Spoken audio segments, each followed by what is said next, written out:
ito yung mga Diyos-Diyosan. Kumbaga, hindi totoo. Ano siya, fake.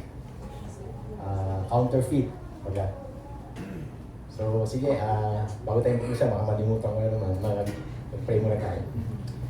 Lord, thank you Lord sa umagang ito. Pinupuri ka namin, pasalamatan sa araw na to, sa buong linggo na nangyari, Lord, na niyayaan nyo kami magkaroon ng konting kapahingahan, physically. Pero spiritually, Lord, ay nagpapatuloy kami, Lord. Thank you, Lord, sa umagang ito. At itago niyo po ko sa inyong likuran upang ang tanging yung pangalan lang, yung papurihan lang ang aking maidulog, Lord, sa bawat isa. Thank you, Lord, sa umagang ito. At patuloy kami mga anak niyo ay makikinig bilang estudyante o student, Lord, na patuloy na mag-aaral ng iyong salita, Lord. Ito po ang aming samot dalangin. In Jesus' name, Amen. So, ayun na, nabanggitan natin na ang ating pag-uusapan ay tungkol sa mga idols. So, ano nga ba nga yung mga idols? So, karaniwan yung mga imahe, di ba? So, yan. Ang pag-usapan natin yung mga modern na. Kasi, sa Old Testament pa lang, sa kapanahunan nila Moises, meron ng mga imahe lumalabas. So yun yung mga tendency kung bakit naliligaw yung mga Israelita. So sagiin natin itong Exodus 32 chapter 32 verse 1 to 6. Ayan. Nasa King James siya. And when the people saw that Moses delayed to come down out of the mount, the people gathered themselves together unto Aaron, and said unto him, Up, make us gods, which shall go before us. For this Moses, the man that you brought us up out of the land of Egypt, we wot not what is become of him. And Aaron said unto them, Break off the golden earrings, which are in the ears of your wives and sons, at yung mga anak na babae, and bring them unto me. And all the people break off the golden earrings which were in the ears, and brought them unto Aaron. And number 4, verse 4, and he received them at their hand, and fashioned it with a graving tool. After he had made it in a molten calf, and they said, These be thy gods, O Israel, which brought thee up out of the land of Egypt. And when Aaron saw it, he built an altar before it, and Aaron made proclamation, and said, Tomorrow is a feast to the Lord.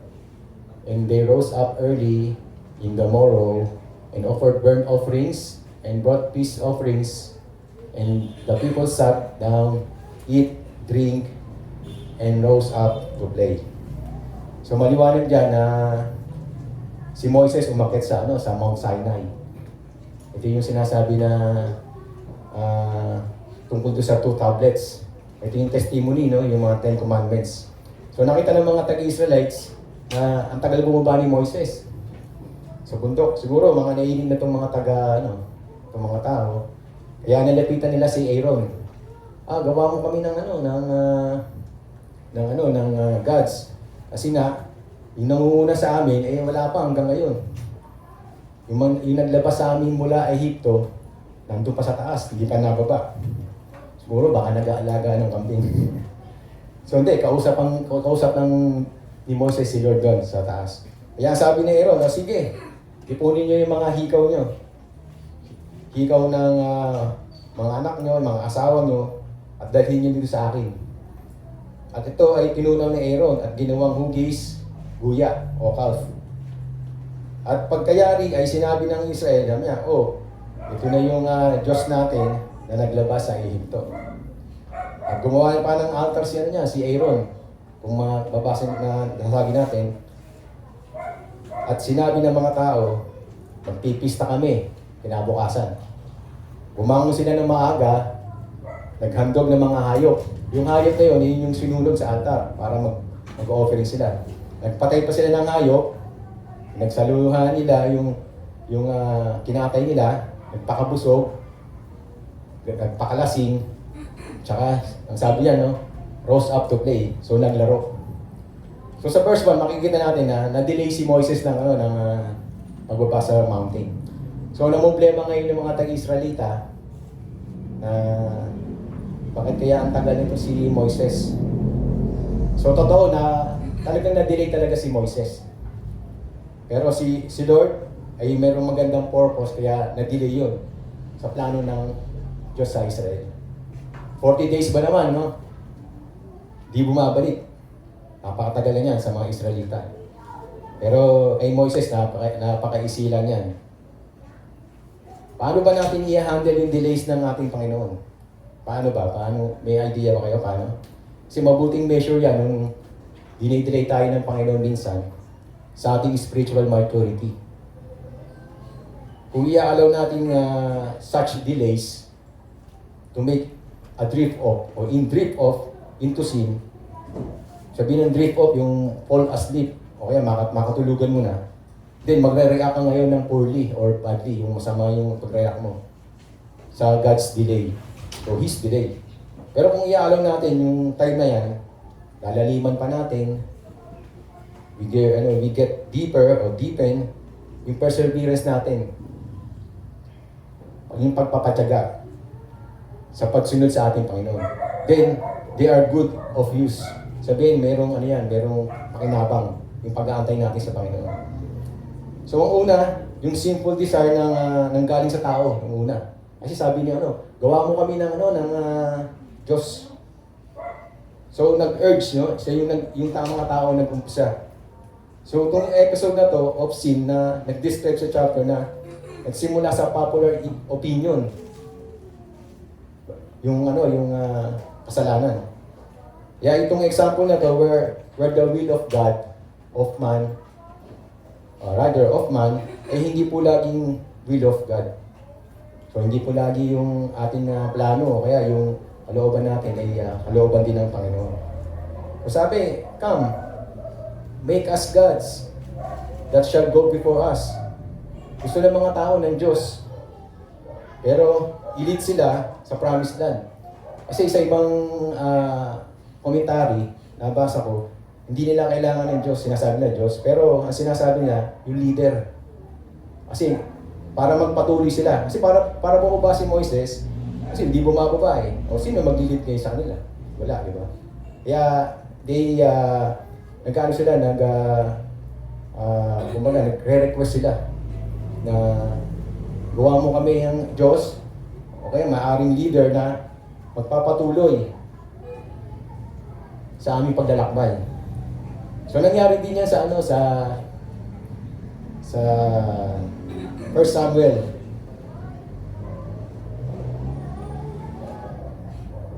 Ayan. Come, make us gods. Yung nabanggit natin kanya, shall go before us. So nangyari din kay Samuel yan sa chapter 8, verses 4 to 8. Yung mga elders ng Israel, nagtipon-tipon din dyan.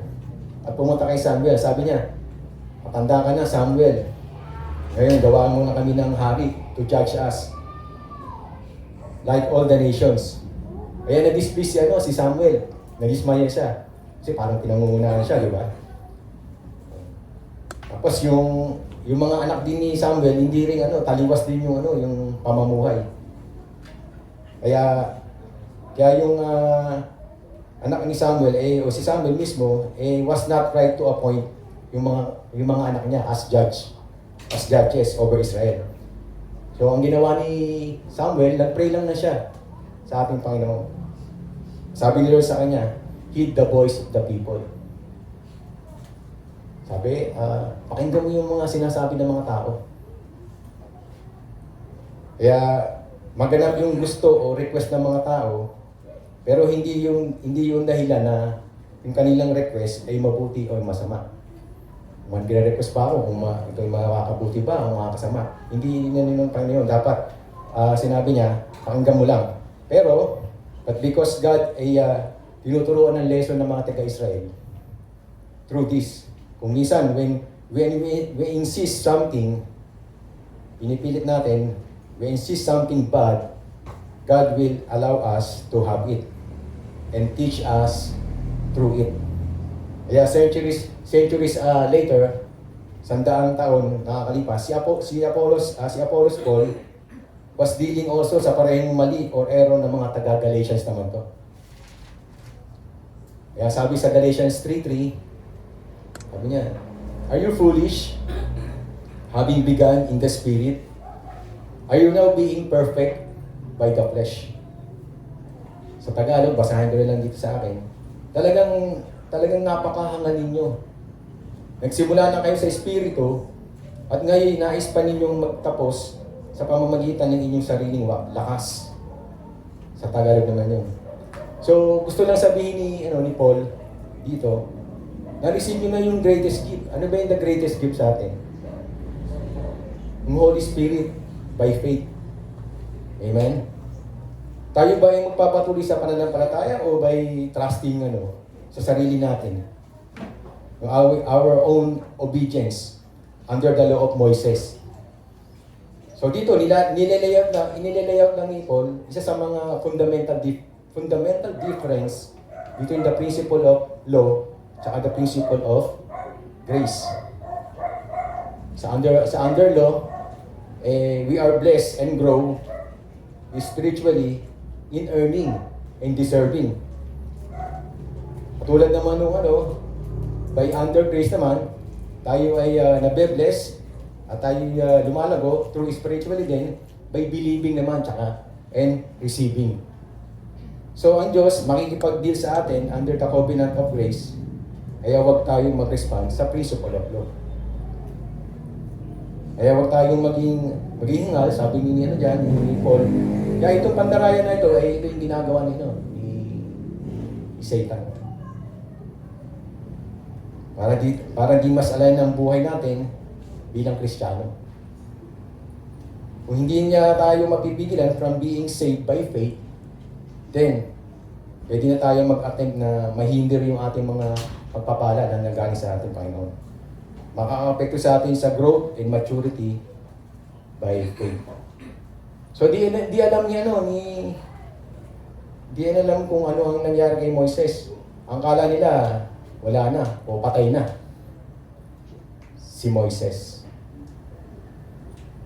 Then sabi diyan kanina, balikan natin, break off the golden earrings and bring them to me. So ano respond ng mga tao? Mga tao were generous, di ba? In response, son, tipunin yung mga hikaw at mga ano nyo rito, alas nyo, at dali nyo sa akin. By nature, yung people, yung mga tao, in what they give to their idols, napakagalante. Diba?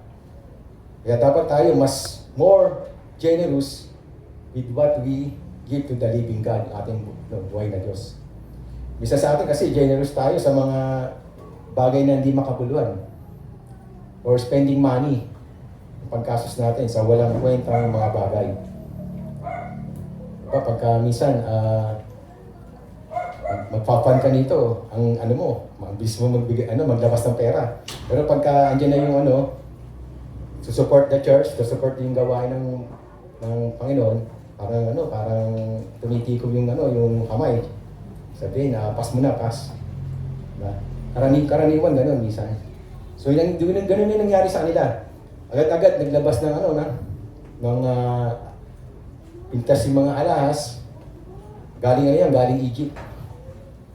So he fashioned with an engraving tool. Sabi diyan. Yan. Then they said, "This is your God." So ayan, nandiyan yung ating larawan. Iyan yung ginugis ni Aaron. Ito po yung kanyang sin-inspired work. Kumbaga, obra maestra ni Aaron. In-engrave pa niya, siguro may dala-dala silang mayroon silang dalang tools para hugisin yan. So si Aaron simply went along. Nakiayo din lang siya doon sa pinoproclaim ng mga tao as their God. Siguro na-flattered si Aaron. Parang kung tabang-taba yung puso niya kasi pinuri yung gawa niya. Kasi parang ano yan, si Bitoy Moreno, fashion no? So yung kanyang ginawang golden calf, yun yung guya, no? Kasi yung bull, kung matitignan mo sa isang simbolo o nagsesend ng symbol yan ng strength and fertility, yung symbol niya sa kanila.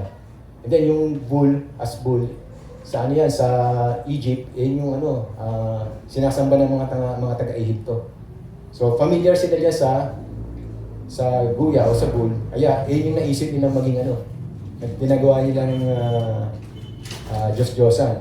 Hindi sila nagpagawa ng ibang imahe kundi yan. Kasi yung madalas na nakikita doon sa Egypt. So ang tanong, si Aaron ba ay tunay na pinuno? Si Aaron? Sa palagay nyo, totoo bang leader si Aaron? Is Aaron a true leader? So kasi ang true leadership would have cried out Pwedeng sumigaw o umiyak na malakas. Ito ay idolatry. Pwedeng sabihin nyo, kailangan natin sirain to, wasakin.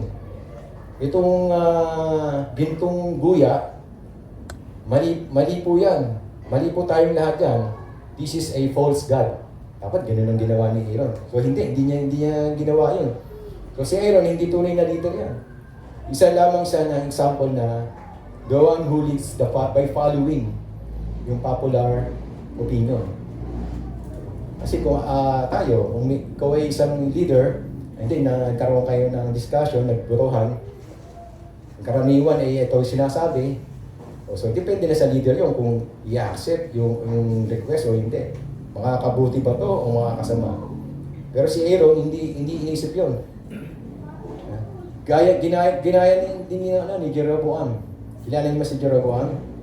Nag-install naman siya ng dalawang naman yun, golden calf. At the division of the kingdom. Ito pinangyari sa 931 BC. Makikita natin niya sa 1 Kings 12:28. So si Jeroboam ay dating servant niya ni Solomon, ni Haring Solomon, si Jeroboam. At naging hari nga kinalaunan. He reigned over the northern kingdom, si Jeroboam. Ng Israel for siguro mga, hindi ko sure kung 22 years yan. So yung lahi ni Jeroboam nagpatuloy sa sa sin of idolatry. So ganun din yung nangyari. So when Aaron saw it, nakita ni Aaron yung gawa niya. So na-compliment din siya in response sa mga tao. At gumawa pa siya ng altar. Diba? At nagsimula pa siya na mag-organize. So naging organizer pa rin siya ngayon. So ang dami niya ng ayun na, opera maestra. Tapos ngayon, organizer na ngayon. So, para sambahin yung idol sa ginawa niya. Ang masaklap pa dito, he honored and sanctified the idol, yung golden calf, with animal sacrifice. Pero yung karaniwang nangyayari, di ba? So, na-imitate yung dating kaya yun yung ginagawa nila ngayon. So, tomorrow is a feast to the Lord, o pista. Meron may yung pista, parang celebration. Dito, pinapakita sa paggawa at pag-worship ng golden calf was not a conscious rejection of the Lord. So, meron silang malay. Diba? May conscious sila sa ginawa nila. Hindi sila na mamang-maangan. So, si Aaron at mga taga-Israelita, siguro niisip nila na makakapagbigay ng honor to, yung golden calf sa Panginoon. So, yun ang iniisip nila. Pero, yun ang tama ba? Yung ignorance nila na magkagawa sila ng Diyos-Diyosan tapos sabihin through this golden calf, mag-glorify namin ng Panginoon. Yun ang iniisip nila. And then they rose early in the next day. Sabi yan. They served their idol with eagerness. Sabihin, pagkasabik, yung nila, yung pagka gumigising sila ng umaga. Tapos may energy pa, may lakas, and personal sacrifices. Ang tao usually gumagawa ng paraan yan para magising ng maaga kasi meron silang gagawing importante. Diba? Pagka gumigising ka ng umaga, siyempre, papasok tayo ng trabaho, ha? Sino ba gumigising ng umaga ito kasi kinabukasan may pasok? O yan, ang aga natin, di ba? Pagka pupunta ng school, papasok sa school, maagang gumigising, di ba? Tapos yung pagka may outdoor, excited kami. Tapos, ang aga, sabi, gusto ko na dito na ako matulog sa church kasi para hindi ako maiwanan. Aga. Tapos pagka every Sunday service, naku, hindi mo makita anino. Diba? So, makikita mo, no, marirealize mo, ito nga talaga. Pwede mo pagkagawain ng Panginoon, hindi ka na excited. Kumbaga, parang tamad-tamad kang gumising. Tapos ang bagal mo kumilos, no? Pero pagka pupunta ng mall, ang bilis magbihis. Kasi hindi na nagbabanlaw, no? So, makikita natin dyan, no? Ang aga nilang gumising. Dahil dito, pinapakita ng mga Israelita na they are willing to give their, yung time. Tapos, pati yung tulog nila. Diba? Baka puyat pa yan, di ba? Pero nagising pa sila ng maaga. Ito mo, si Kuya Kenneth, nag-iikap na. Puyat. So, pati yung nila, yung pera nila. Yung pera as symbol, yung mga alahas. No? They are willing to give talaga. Compared sa ating totoong Diyos, kung compare natin. Sabi ng ko nga kanina, no, dapat we urge na pagka during Sunday service, no, parang Sabado pa lang ng gabi, ako rin na maaga kasi gigising na maaga eh. Di iba, parang careless eh. Puwet dito, puwet doon. Kaya pagdating ng linggo ng umaga, ang hirap pumising. Sarap matulog na, malamig na ngayon, di ba? Kaya si Aaron maaaring gumawa siya ng guya, pero yung mga taga-Israelita gumawa ng Diyos nila. By adoring it, sinasamba nila. Burnt offerings, ito po yung a form of worship. Tapos yung peace offering, ito yung indicating fellowship of God. And then yung priest, saka yung mag-o-offer. Yun yung symbol niya.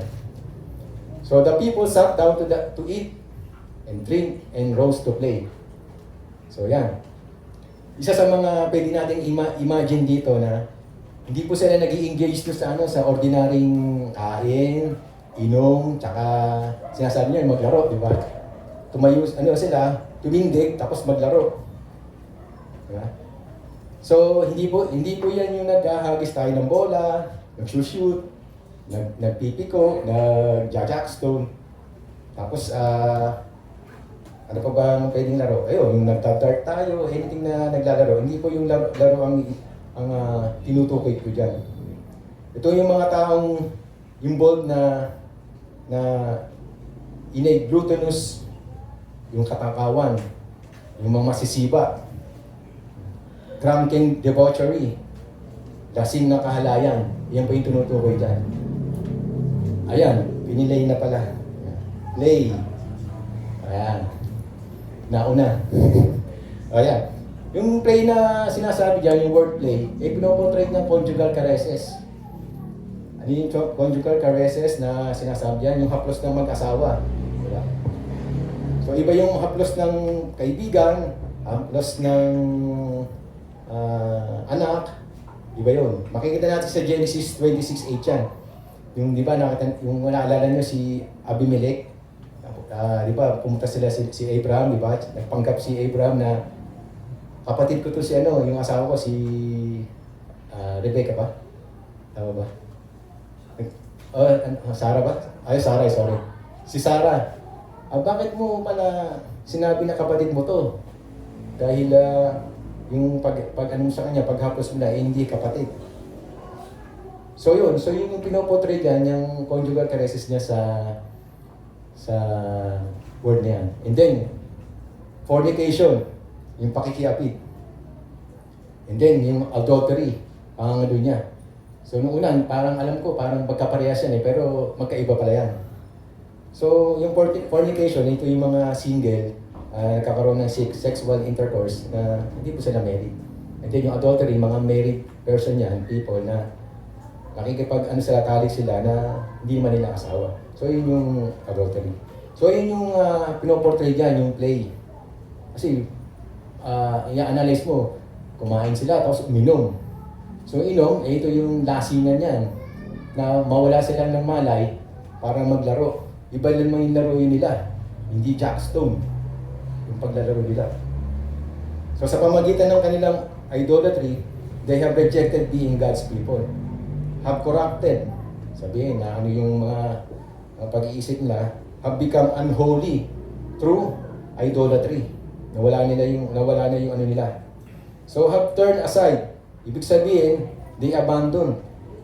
Nilayasan nila yung tumalikod sila sa God's covenant. So nawala na yun. Kapag ang nature ng totoong Diyos ay falsely defined o mali mong tinutukoy, ang epekto niya is spiritual adultery. Equivalent din sa idolatry, yung spiritual adultery. So, parehas na sila.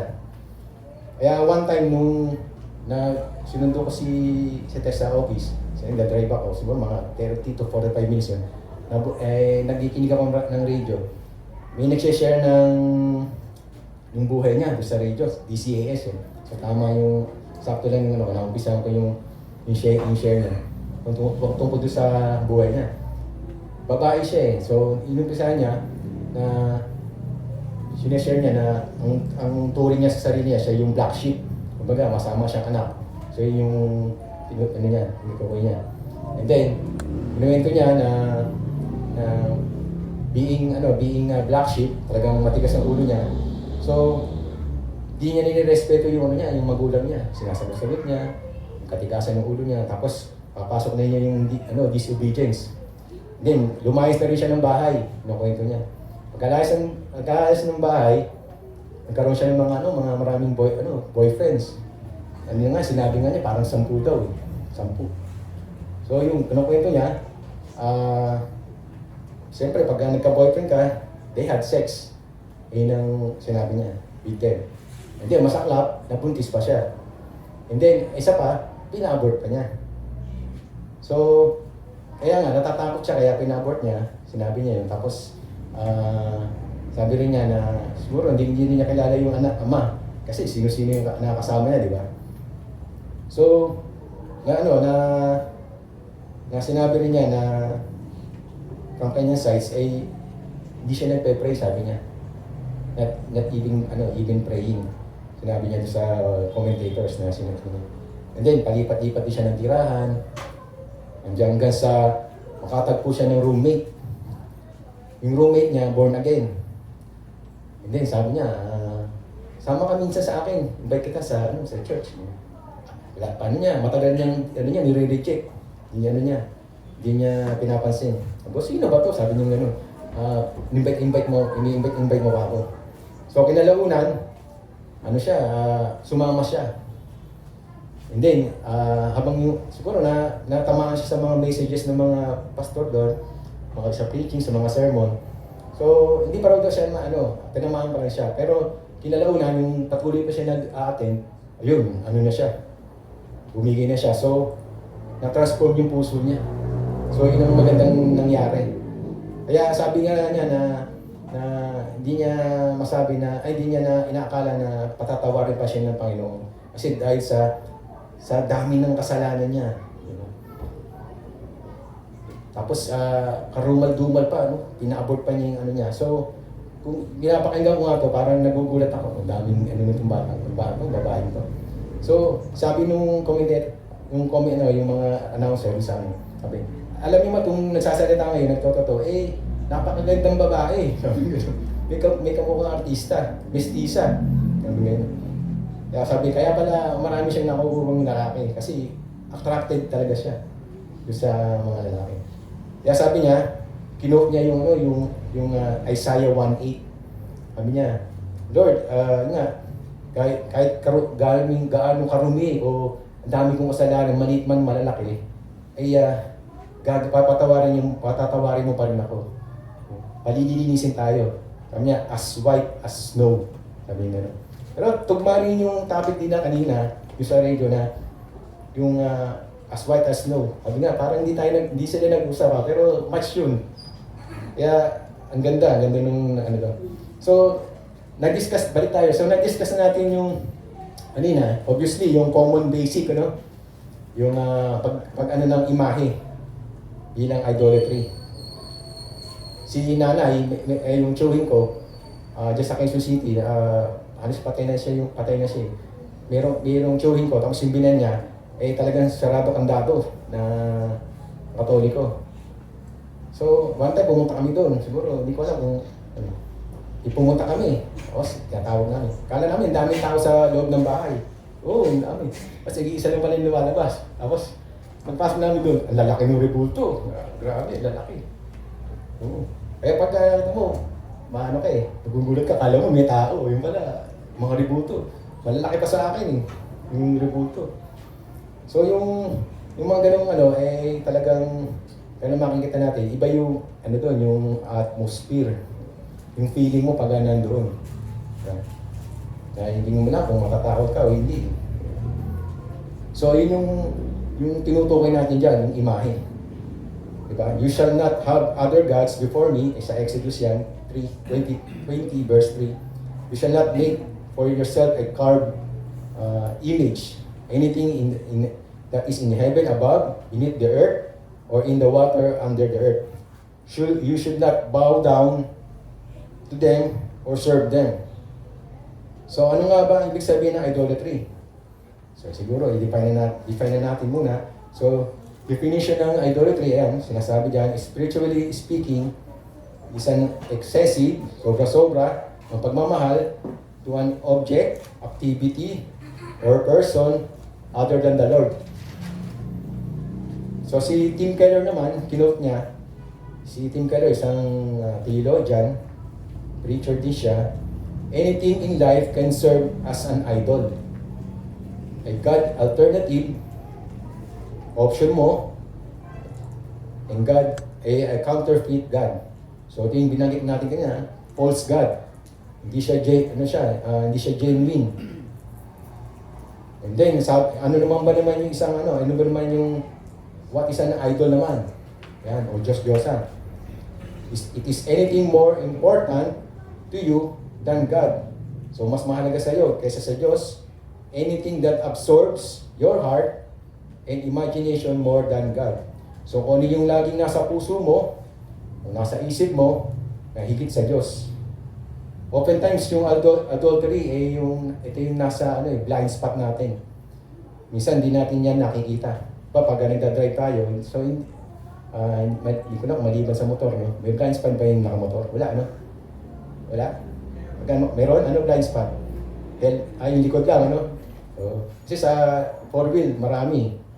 Yung mga corner kasi minsan nabilak yun. So ganun din yung idolatry. Kala mo hindi mo na nakikita. Minsan parang invisible. Pero minsan nagagawa mo na pala. So sa ating kapanahunan ngayon, the idea o yung concept ng idolatry has taken on different form. One major aspect of modern idolatry, especially sa mga Western culture, sa Europe, sa Canada, ay umiikot lang yan sa idea of putting at the self. O ito na yung pumapasok ngayon yung sarili natin. Yung at the center of everything. Ang ating ego, ating pride at identity ay maaaring maging object yan of worship. At nalalayo tayo sa something greater than yourself. Sino ba yung greater than ourselves? Si Lord, di ba? So yun, dun tayo nalalayo. So importante na ma-remember natin yung self-centeredness can take many forms. Maaari mong maisip ito ay ma-accomplishment mo na social status, pwede rin, or pwede rin physical appearance. Define your worth. Ito na yung self-worth na sinasabi. Ngayon, malaman na natin yung kung ibig sabihin ng idols. Diba? Katulad din ni Satan yan dati, di ba? Anong sinasabi niya sa Isaiah 14? Puro I. Diba? I ascend. para ma-overtake ko ang Panginoon, puro I. Diba? Sa Isaiah 14 yan, 13-15, hindi ko na ilagay dyan. So, tingnan natin yung ano may mga modern idols. Ito na yung pinaka-true message natin na sometimes hindi natin alam o unaware tayo na we worshiping idols already. So, modern idols. Ngayon, ayan. So, yung covetousness ay ito po ay greed, kasakiman. Is idolatry because it puts self-interest and things in the place of God. So sa Tagalog, wala dyan, hindi ko na ilagay. So labis na paghahangad na maangkin ang isang bagay. Sabihin, ang dami mong effort, talagang pinagsisikapan mong makuha itong bagay na to. Diba? Parang pag-ibig din yan, minsan, di ba? Kung di mo makuha sa magandang usapan, sa santong paspasan, parang ganun lang yun, di ba? Tapos yung mga bagay na hindi mo naman kayang yapusin, yayapos mo. Diba? So, kung humahanap tayo of something na salungat sa will of God, we covet. Yun yung ano niya, action word niya. If we lust, meron tayong pagnanasang matindi after something, ito ay maaaring maging an idol sa atin. Katulad ni David, buhay na naman ni David, alam natin si kay Bathsheba ay nangyari sa kanya. No? Nasa 10 commandments yan na thou shalt not covet thy neighbor's wife. And then may kasunod pa yan, yung maid servant, tapos yung ox niya, tsaka donkey. So yun yung nilabag ni David. Bukod sa adultery, murderer pa, and then idolatry. It's not just material possession yun. It's what's in the heart. Ano yung nasa puso ni David? Diba? Maangkin si Bathsheba. Imagine mo, di ko ba lang bakit doon naliligo si Bathsheba, no? Diba? May CR naman sila dati noon, di ba? May hot shower pa siguro noon. Baka may bathtub pa. Diba? So, hindi ma-tempt si David, pero yung puso niya doon na nalagay sa maangkin si David. Katulad din nangyari sa anak niya. Sino ba anak niya? Si Haring Solomon. Ang dami niyang wives naman. Tapos 300 concubines. Biruin mo, 700. So ilang bang araw sa isang taon? 365. Mo kahit isang araw siguro, isang araw sa isang babae, asawa niyan, parang kulang pa rin, di ba? Umiikot pa, may rotation. So imagine niyo yun, di ba? So, ano ba yung concubines? Kuya Randy, ano ba yung sabihin concubines? 300 concubines. Ang sa atin, parang ano yun, mistress na yun, ang tawag doon. Other wives o other women ang tinutukoy doon. So, hindi naman yung specific binanggit sa Bible na hindi inaalaw ng Panginoon yung ganung mga sistema nila. Pero ni-warningan sila ng Panginoon, acquiring many wives, acquiring many possessions, material things. Kasi nga, ano ang nagiging dahilan mo? Di ba, nag-asawa si Solomon.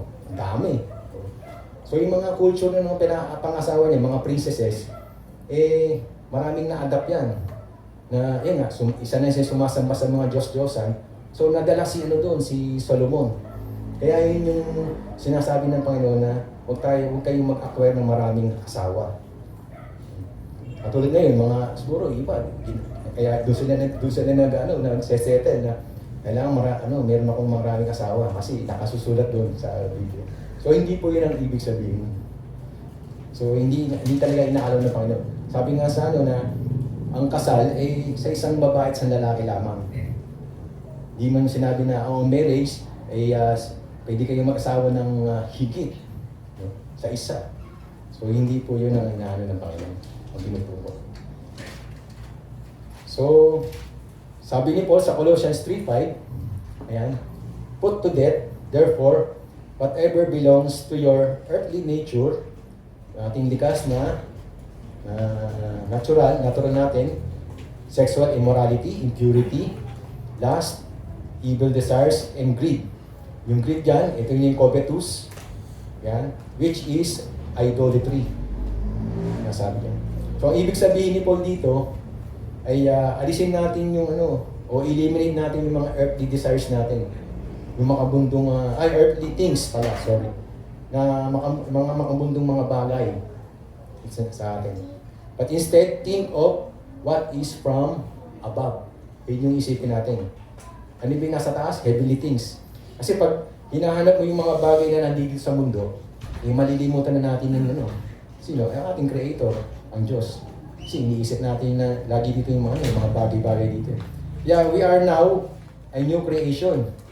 Old has gone, new has come. 2 Corinthians 5:17. And then, lilikha tayo ni Kristo, lilikha tayo ni Kristo to do good works. Sabi naman, sa Ephesians 2:10. Hindi ko ito nailagay, sorry. Ephesians 2:10. Ang step towards setting our mind on things above ay, syempre, inaalis natin yung, yung old self natin. Yung lumang pagkatao natin, inaalis na natin. Kasama na yung kasalanan. So number 2, wala yung mga ibang bata. Nasaan yung mga ibang bata? Nasalat mo. Dapat tumatawag, nandun sila. Nasa kabila. Oo nga. Hindi, mga ibang malaking bata. Yung sinisabi ko. Oo. Andun sila ba? Oo, tsaka wala. Kabila. Number 2, materialism. Ayan. Ang ibig sabihin, naman yan, yung attachment to material things is a modern form of idolatry. So, yan yung today's world sa ating mundo, napakadali tayong ma-attach, ma-inlove sa mga bagay na pag-aari natin. Katulad ng kotse, mga kotse, mga bahay, damit, mga gadgets natin. Yung tinutukoy natin dito, yung attachment natin dito can lead to idolizing possessions. Na nilalagay mo sa sarili mo yung importansya ng mga material na bagay na higit sa Diyos. At nagsisimula na tayo na mag-rely sa kanila, yung mga bagay-bagay. Ano ba yung mag-serve sa kanila, sa atin, yung mga bagay-bagay? Siyempre, it will serve happiness and comfort. Diba? Yung aircon natin, yan, comfort yan, aircon. Yung ano ba pwede ng comfort? Yung matigas na inuupo natin, hindi masyadong malambot. Comfort din yan. Yung comfort natin, yung mamaya, meron na rin tayong pagkain, di ba? Kasi ibang simbahan, pagkatapos, alisan na, di ba? So, we worship materialism through acquisition of more stuff. Bili doon, bili dito, Shopee doon, Lazada doon. Di ba? Di ba? Siyempre may nag-doll ka sa bayan, Shopee, Lazada. Yeah. Pero ako, nag-online din naman ako. Pero siyempre, yung bibiling ko, di kailangan ko yung gagamitin. Hindi yung tatambak mo lang. Kasi sayang naman yung pera na bibili ka ng bili. Hindi mo naman gagamitin. Hindi, sayang lang, di ba? Gusto mas malaki pa yung delivery charge kaysa doon sa bili mo. Di ba? So, pwede mo naman pagka nagmamasya ka sa mall, pwede mo bilhin, no? Wala pang service, delivery charge, di ba? So, karamihan sa mga gamit natin ngayon, ay merong plan obsolescence built into it. Alam niya yan, ni Other Clean. Practice of designing products to break quickly or become obsolete in the short to mid-term. So, ano ibig sabihin yan? Yung plan. Karaniwan kasi dyan, yung karamihan dyan, electronics, mga appliances, mga sasakyan, pwede rin. Kasi mga electronics ngayon, di ba? Katulad ng computer, karaniwan computer, natatagal 3 years, 4 years, o 3 to 5 years, o after 5 years, sira na yun. Di ba? Ganun din yung sasakyan. After 5 years, maglalabasan ngayon yung mga sira niyan. So, ganun yung planned obsolescence, ang ibig sabihin. Kaya yung mga tao, kaya tulad ng cellphone, ano yan, ina-acquire mo lagi magkaroon ng bagong cellphone kasi madaling masira. Minsan, na ano agad, na obsolete. May bagong modelo na agad. So, yung parang ganun ng ano yan. Pag nasira, kung kayang i-repair, pwede, di ba? Pero pagka hindi na, bili na ng bago. Ayun ang ano, suggestion ni Kuya Cliff. Di ba? Bili na ng bago. Kasi maglalabasan na kasi mga sira niya. Yan nga yung pag-acquire nga namin yung bagong sasakyan, sabi mo nga kay ano ba natin, kukunin pa ba natin yung ano kasi ang dami na namin sasakyan. Ayun nga, sabi ko, sige, gagamitin naman ni Kuya yung isa. Tapos yung pick-up, yan, panghanap buhay namin, panghanap buhay ko dito. Tapos yun, family car lang namin. Maganda rin nangyari kasi nabenta ko na rin yung L3. Siguro hindi nyo na nakikita yung L300 na isa dyan. So nabenta ko na yun. So yun na yung malaking truck na lang yung ginagamit natin dyan. Kaya ayun, medyo malawag-liwag na tayo dyan ngayon. So ayun, parang ano lang din yun. Dumating, tapos may umalis. Nabenta, di ba? So, ayos lang naman. Kaya sabi ko, ang problema namin na yung garahe, ito sa bahay. Nasa labas lang. So yun, di naman kasi siyempre, maalis yan na, siyempre, mahal din ang maintenance ng sasakyan. Hindi mo naman ma-afford. O isa nga minsan, nahihirapan ka, di ba? What more kung marami. So sabi naman niya, kaya naman natin.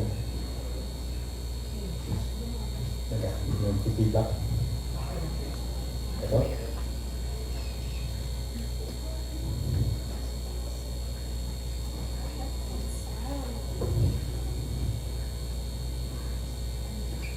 Hello. So, okay na ba sa inyo? Diba? Disturb ba? Yung ano? Okay lang. So, paalala lang po mga kapatid na huwag po tayo masyadong ma-attach sa gamit natin. Pero I'm not saying na huwag natin i-take care yung ating gamit o ingatan natin. So okay lang po yun, ingatan. I'm not saying na sinasabi ni Kuya Randy pala, huwag tayong masyadong i-attach doon sa mga bagay-bagay. Huwag na linisin niya sa sasakyan mo, huwag nang pa-change mo. Hindi yun. Ang ibig sabihin, huwag lang tayo masyadong baka pagtulog mo, iniisip mo pa rin yung mga bagay niyo. Yun ang danger doon. Baka natutulog ka, kamusta na kaya kahit sa mga anak, sa mga asawa, kamusta na kaya okay lang yung mag-alala, pero wag sobra-sobra. Amen? So, pangatlo, yan. Money, wealth, and treasure. Yan. For some people, chasing money is a guiding force for many. So, nagsaserve na yan, naging idol sa atin. Kaya yung iba, sinasabi nila, di ako mabubuhay kung walang pera, walang treasure. Yes, totoo naman yun. Kasi kung wala kang pera, pambili, ay magugutom ka. Pambili ng damit, wala kang pambili ng damit, nakahubad ka. Diba? So, because money, ano yun dyan? Sa Ecclesiastes 10:19, money is the answer for everything. Yes, tama din yan. If you have money, it is essential yan. Kung you can buy food, clothes, hindi ka magkabahay, etc. Ang pera or money ay hindi po masama. Sabi niya sa 1 Timothy, yeah, for the love of money is a root of all kinds of evil.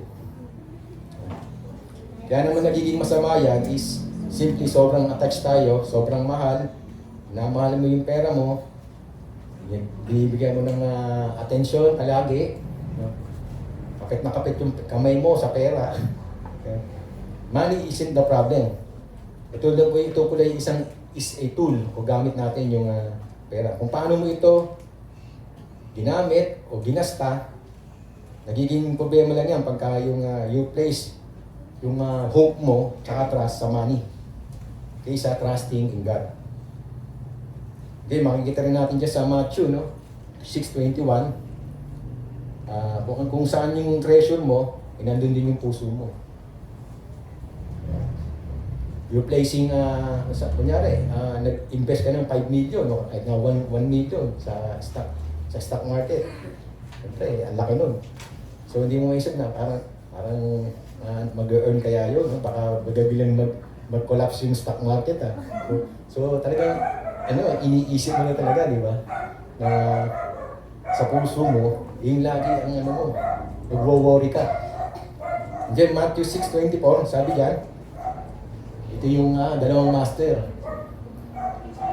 No one can serve two masters. Either you hate the one and love the other, or you will devoted the one and despise the other. You cannot serve both man and money. Kaya si Jesus, ang daming katuruan sa patungkol sa pera. Katulad ng isang binata, diba? May lumapit sa kanya, di ba? Good teacher, sabi pa nga niya. Ano ba ang pwede kong gawin para ma-inherit ko yung eternal life, yung buhay na walang hanggan? Ano ba pwede kong gawin? Di binanggit ng Panginoon, ito, dapat nagawa mo ba ito? Ayaw, nagawa ko lang, simula nung pagkabata ko. Pero sinabi ko, ibenta mo yung ari-arian mo at ibigay mo sa mga nangangailangan. So nalungkot yung matandang binata. Ay, matandang binata. Binata lang pala. Yung binata. So nalungkot siya dahil ayaw niyang i-give up o ayaw niyang share yung kayamanan niya. So yung puso niya, nandoon. Yun yung Diyos niya. Yung pera.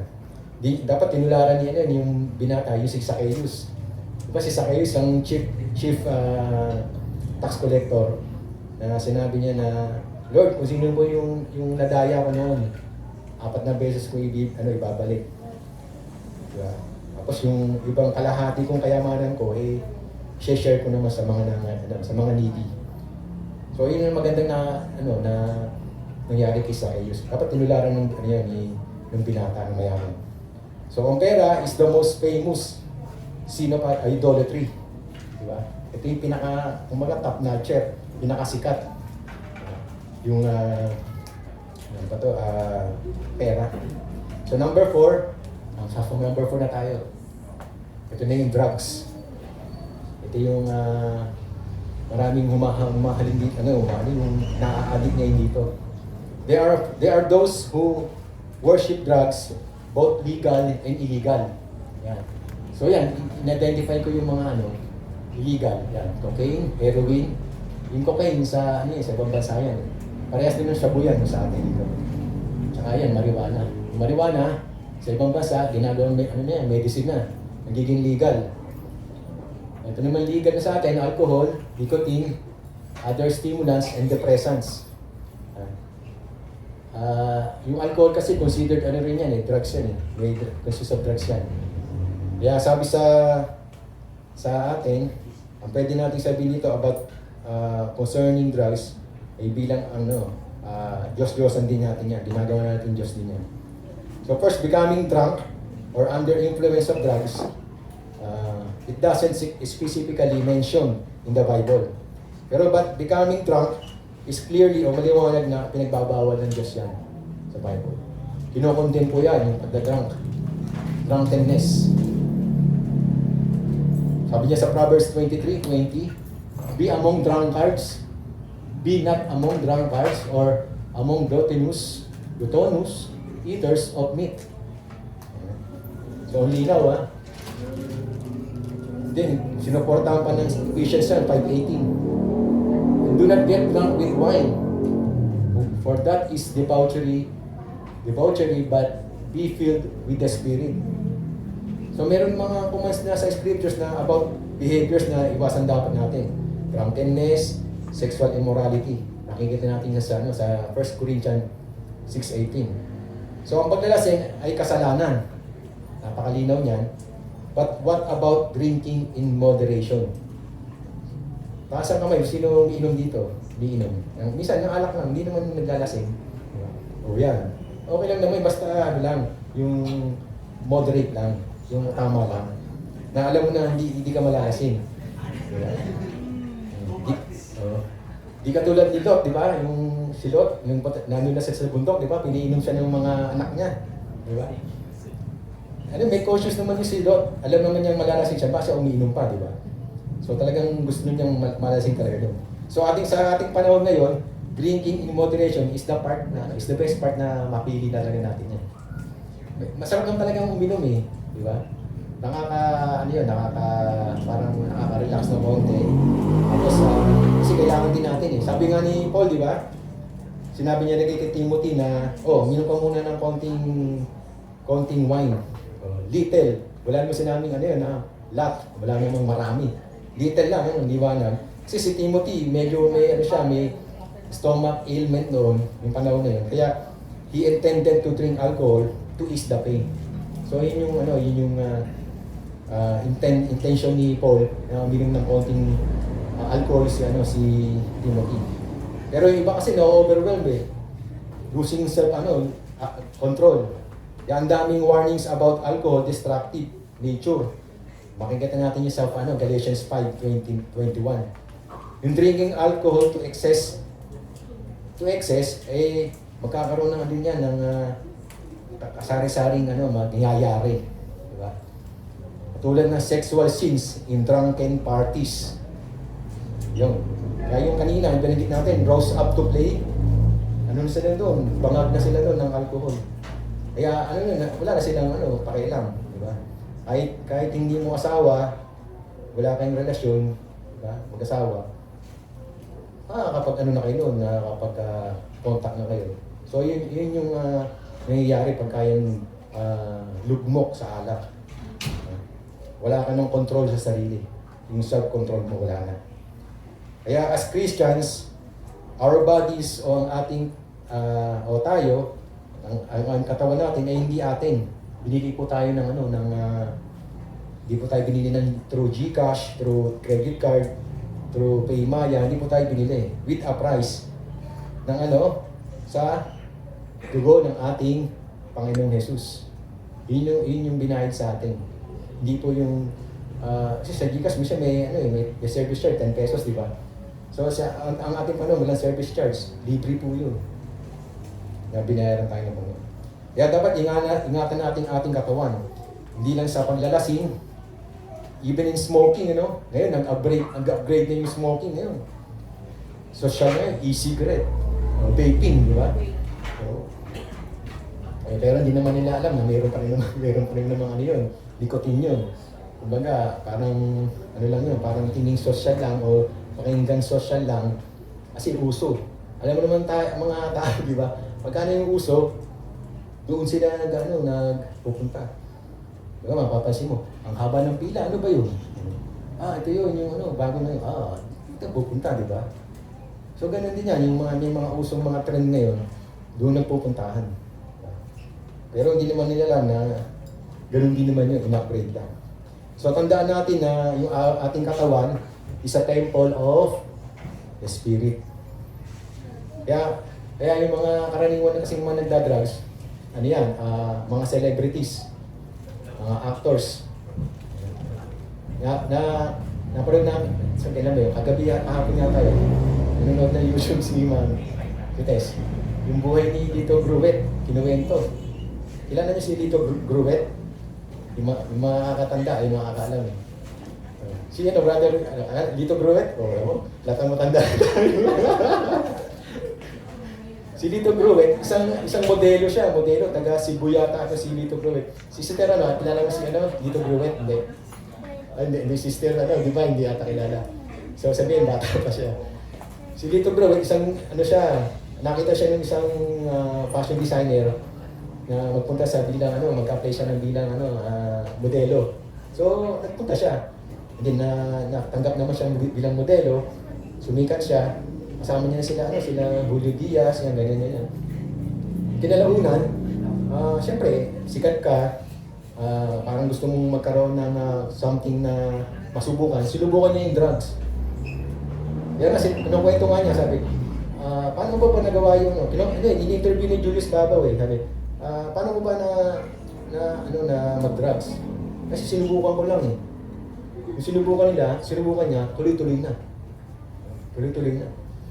Hindi, hanggang sa dire-diretso na yung pag-drugs niya sa mga parties, yan. So, dyan na and then, Hanggang sa ano, di siyempre marami siyang pambili. Kinalaunan, wala na siyang pambili. So, yung nanay niya, may sakit daw, sabi niya. Tapos kinukuha na siya ng, ano, sabi niya, bibili ko ngayon, mama, bibili ko na ng gamot. Sabi ng mama niya, hindi ka na naman babalik eh. Oo, hindi bumabalik. Kung alam, kumuha ng pera, mamaya, 1,000, 2,000, hindi bumabalik. Kasi nagka-drugs, kung saan pumupunta. Hanggang sa natutulog na siya sa ano, sa karsada. Oo. Talagang tapos yung picture, ang ganda, ang pogi, you know. Tapos kinuha yung nagda-drugs siya, talagang bumpok. Akala mo talaga bungo. Yun talaga yung epekto ng drugs. Natutuyot yung nangangayaya talaga yung mukha. Tapos tumatanda, yung pa. Tumatanda.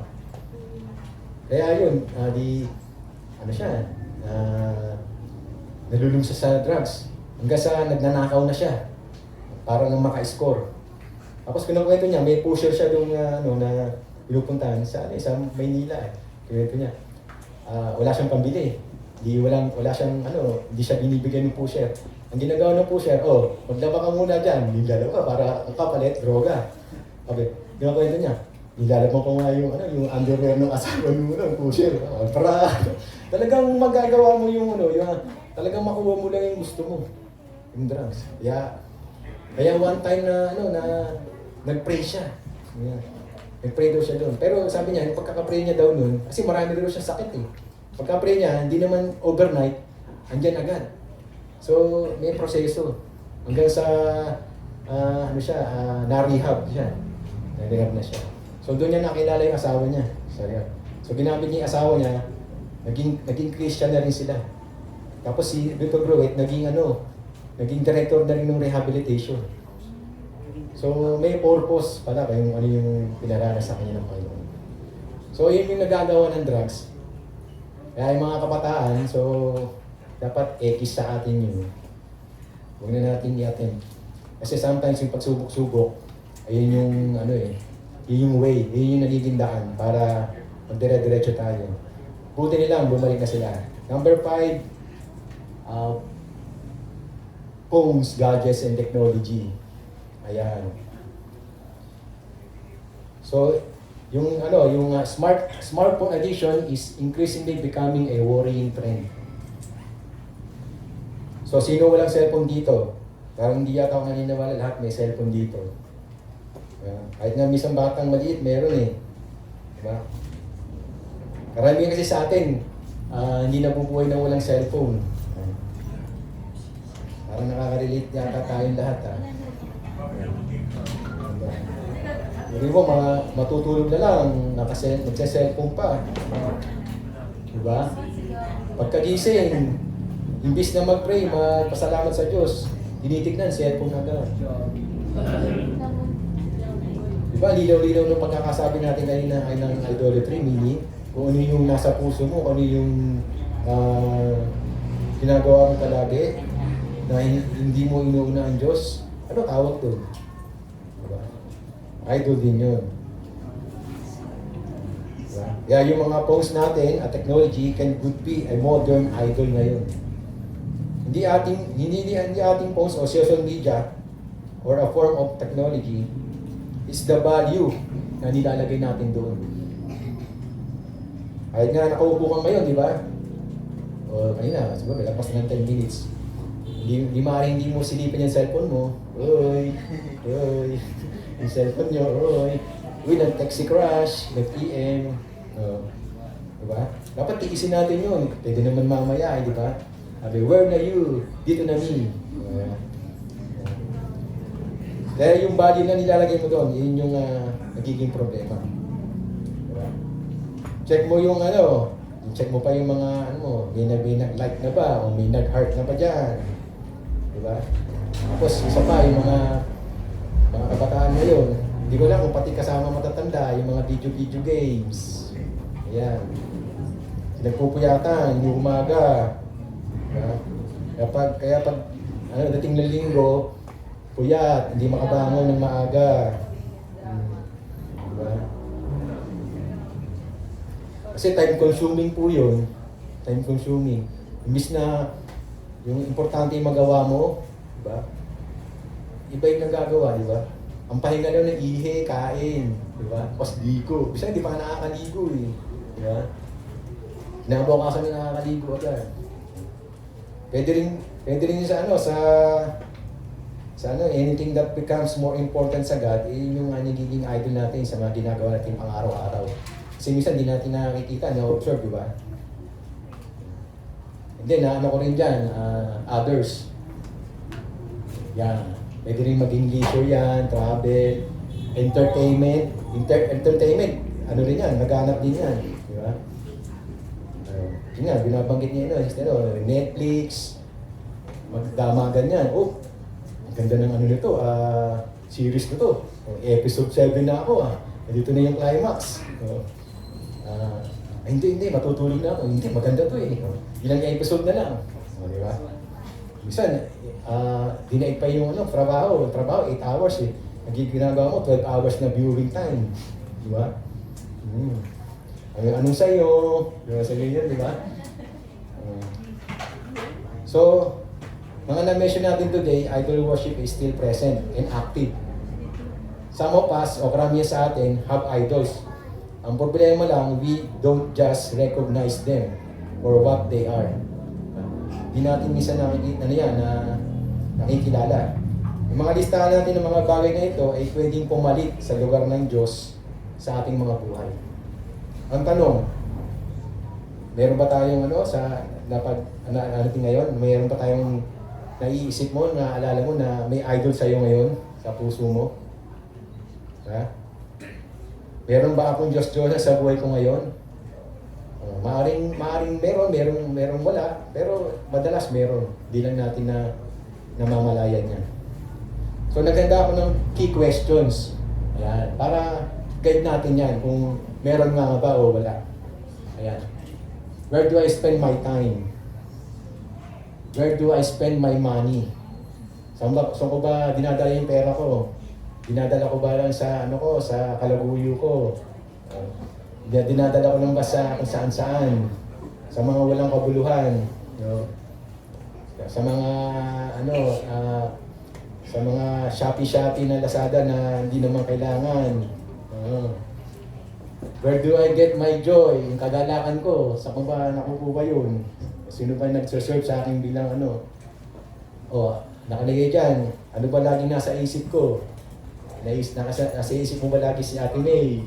Pero umuo agad, umuo.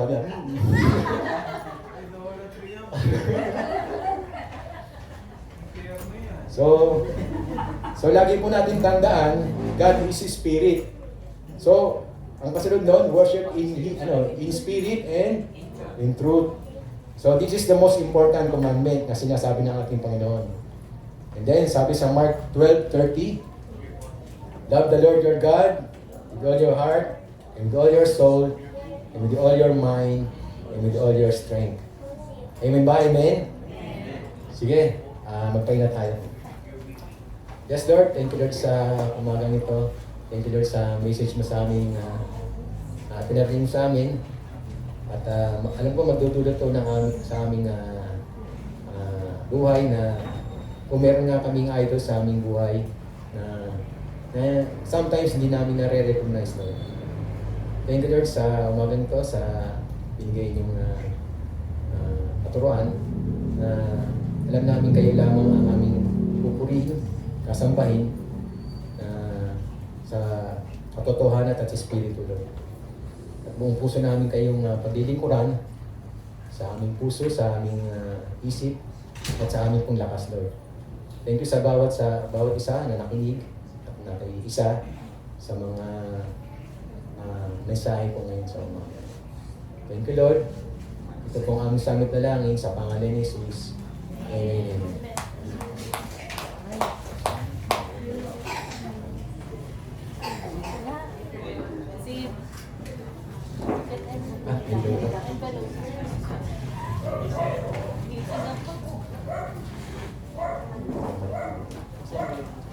Ito nga, inuutosan ko.